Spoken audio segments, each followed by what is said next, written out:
미국의 낡은 게임 가게 체인이었던 게임스톱.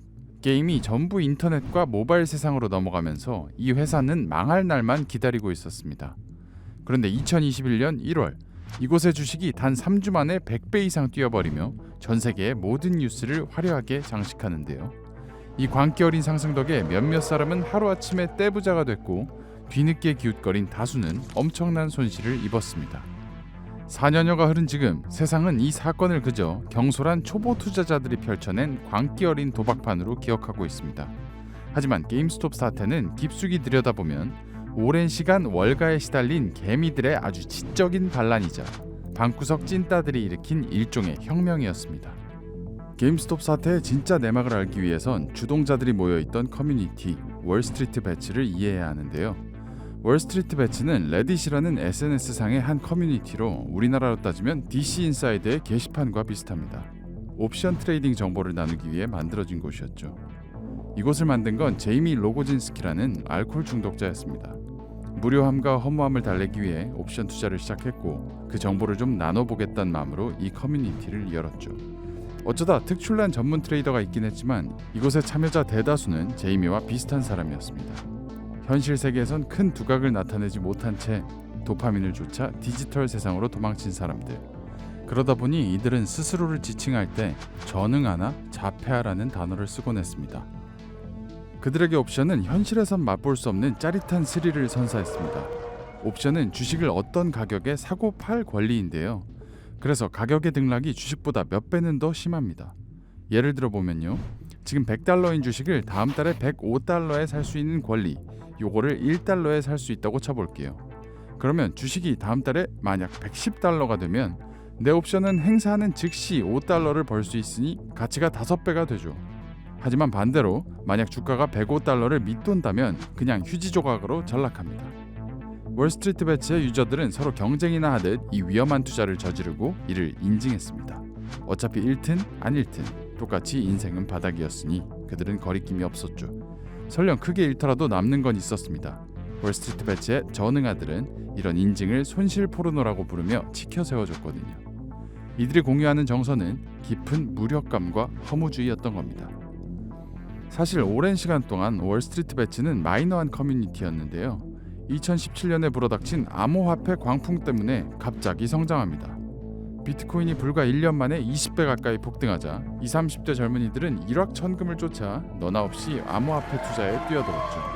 그런데 해가 바뀌자마자 코인이 와장창 무너지면서 이들의 관심은 코인에 버금갈 정도로 크게 오르내리는 옵션으로 몰렸습니다. 그리고 로빈후드라는 모바일 전용 주식 거래 서비스를 필두로 증권사들이 거래 수수료를 없애게 되면서 신규 투자자들은 더 불어났습니다. 소수의 찐따들만 모여있던 곳이 큰 세력으로 거듭난 셈이죠. 게다가 이들은 잦은 실패를 반복하고 남의 파산 인증을 조롱하는 과정에서 전문적인 투자 지식을 습득하기 시작했습니다. 그리고 이 찐따들의 위력을 테슬라를 통해 처음으로 보여주는데요. 테슬라의 CEO 일론 머스크는 월스트리트 배츠의 전응아들에겐 우상과 같은 존재였습니다. 우주선과 전기차로 미래를 열어나가는 기업가인 동시에 사회성이 좀 부족하다는 점에서는 이들과 동료였으니까요. 더욱이 테슬라는 월가의 수많은 헤지 펀드로부터 공매도 공격을 받고 있었습니다. 그러니 테슬라에 대한 지지는 곧 주류에 대한 저항이기도 했죠. 월스트리트 배츠의 개미들은 테슬라가 처음으로 분기 흑자를 기록하던 2019년 4분기를 기점으로 주식과 콜옵션을 대거 사들입니다. 강력한 매수세와 함께 테슬라에 관한 밈은 인터넷을 도배했죠. 그리고 이런 열광은 해가 바뀌고 2월이 되자 큰 폭발을 만들어냅니다. 2월 첫 거래일에 주가가 20% 오르더니 다음 날에도 14%나 올랐거든요. 이틀 만에 시가총액이 $500억 증가한 것이었습니다. 이런 폭등은 사실 부자연스러운 것이었습니다. 알고 보니 이게 개미들이 매집한 콜옵션 때문에 벌어진 거였는데요. 투자자들에게 콜옵션을 판매하는 증권사는 혹시나 이 주식이 너무 많이 뛸 경우를 대비해서 해지, 위험 분산을 해야 했습니다. $1의 콜옵션을 판 종목이 $110까지 오를 것 같으면 $107나 $108쯤에 미리 사둬야 하는 겁니다. 그래야 손실폭을 줄일 수 있으니까요. 이렇게 해지를 위한 매수로 인해 가격이 쥐어짜이듯이 오르는 현상을 감마 스퀴즈라고 하는데요. 여기서 진짜 무서운 것은 이 루프가 무한히 반복될 수 있다는 점이었습니다. 콜옵션을 사고 주가가 오르면 증권사가 해칭을 위해 주식을 사고, 그러면 주가가 다시 오르니 콜옵션을 또 사고, 이 과정이 무한히 반복될 수 있다는 거죠. 결국 테슬라 주식은 12월 가격에 비해 3배 가까이 튀어 올랐습니다. 공매도를 친 기관은 한 달 만에 84억 달러를 잃어버렸죠. 자신들의 위력을 처음으로 깨달은 개미들은 다른 회사에도 손을 뻗치기 시작했습니다. 다음 타깃은 버진 갤럭틱. 리처드 브랜슨이라는 걸출한 CEO가 있고 우주 여행 사업을 준비하고 있다는 점에서 테슬라랑 좀 비슷했죠. 개미들의 합심에 버진 갤럭틱의 주가는 우주선 마냥 치솟았습니다. 그러자 개미들은 다시 다음 타겟들을 물색했죠. 상황은 계속 심각해져서 월스트리트 배츠의 운영진이 주가 조작 혐의를 걱정할 지경에 이르렀습니다.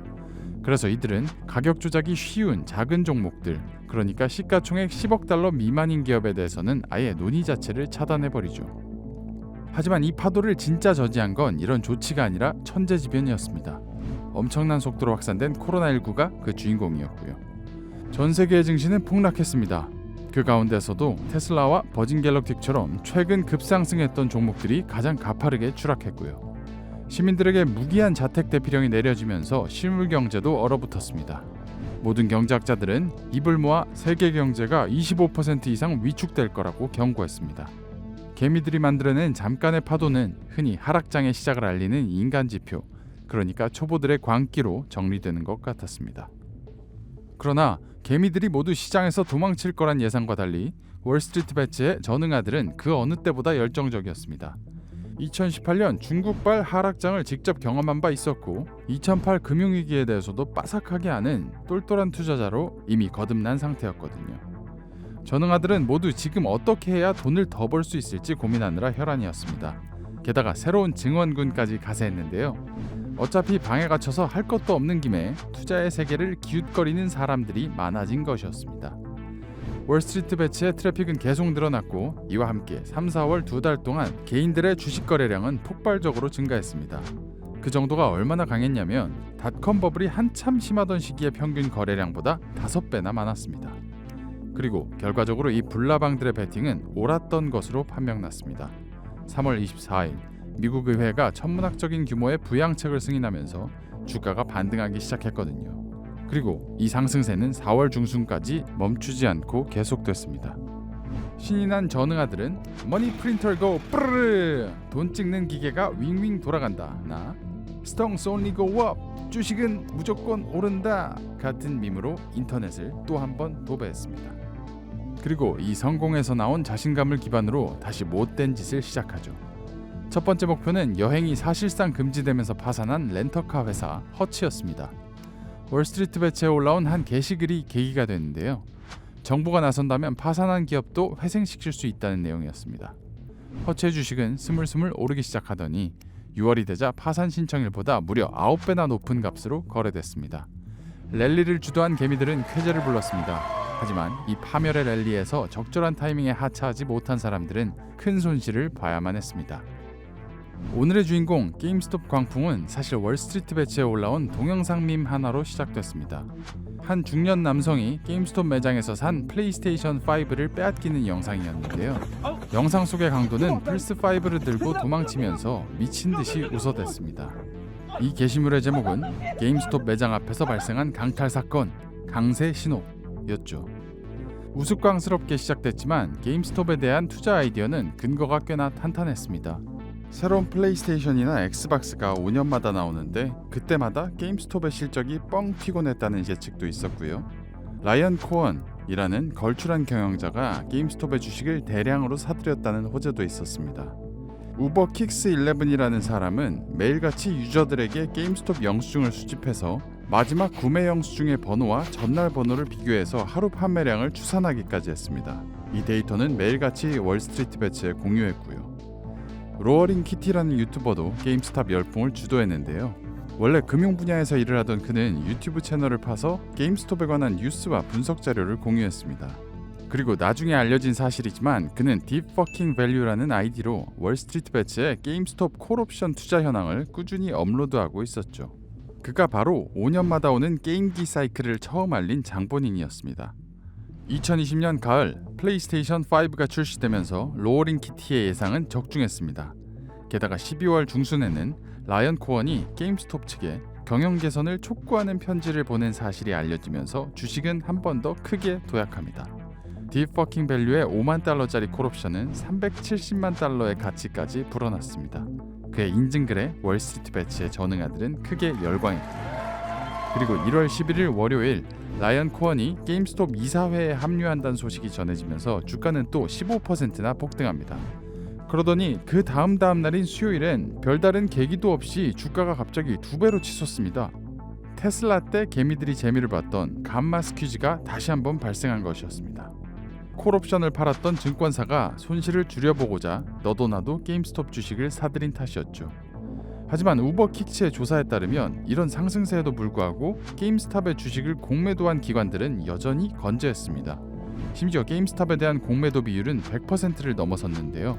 실제로 존재하는 주식보다도 많은 양을 빌려서 미리 팔고 있다는 의미였습니다. 이걸 알게 된 월스트리트 배치의 전응아들은 다시 한번 전의를 가다듬습니다. 이 기관들까지 털어먹으면 진짜 크게 먹을 수 있다는 걸 알고 있었으니까요. 주가가 계속해서 오르면 공매도 기관도 결국 어느 순간에는 포기를 해야 했습니다. 근데 공매도라는 게 안 갖고 있는 주식을 빌려다가 미리 판 것이다 보니까 이걸 포기하려면 지금 당장 현재가에 사서 빌려준 사람한테 갚아야 하는 구조거든요. 결국은 주식을 사야 한다는 뜻이죠. 이런 매수세가 더해지면 주가는 당연히 더 오를 수밖에 없고요. 이런 현상을 숏 스퀴즈라고 부릅니다. 그런데 게임스톱의 공매도 비율은 100%가 넘잖아요. 이 전선을 무너뜨린다면 기관들은 게임스톱 주식을 통째로 전부 사들여야 하는 셈이었습니다. 모든 주식을 다 사겠다고 달려들면 주가는 도대체 얼마나 오를 수 있을까요? 목요일 게임스톱은 또 폭등합니다. 30%. 하지만 공매도 비율은 줄기는커녕 오히려 증가했습니다. 월스트리트 배치에는 게임스톱을 팔라고 부추기는 글이 늘기 시작했습니다. 특이한 점은 이런 글들의 똑같은 문구가 반복적으로 사용됐다는 것이었습니다. 엄청난 돈을 가진 헤지펀드들이 뭉치고 있다며 자신은 포기하겠다는 글도 올라왔습니다. 공작이 의심되는 정황이었죠. 개미들은 더 깊이 분노했고 이제 게임스톱을 두고 벌이는 한판 승부는 정의의 영역으로 확장됐습니다. 그리고 모두가 알다시피 결국 승리는 개미들의 몫이었죠. 이후 게임스톱의 주식은 거듭된 감마 스퀴즈에 결국 숏 스퀴즈까지 벌어지면서 그야말로 용솟음칩니다. 일론 머스크 같은 유명 인사까지 트위터로 가세하면서 장중 한때는 483달러까지 치솟죠.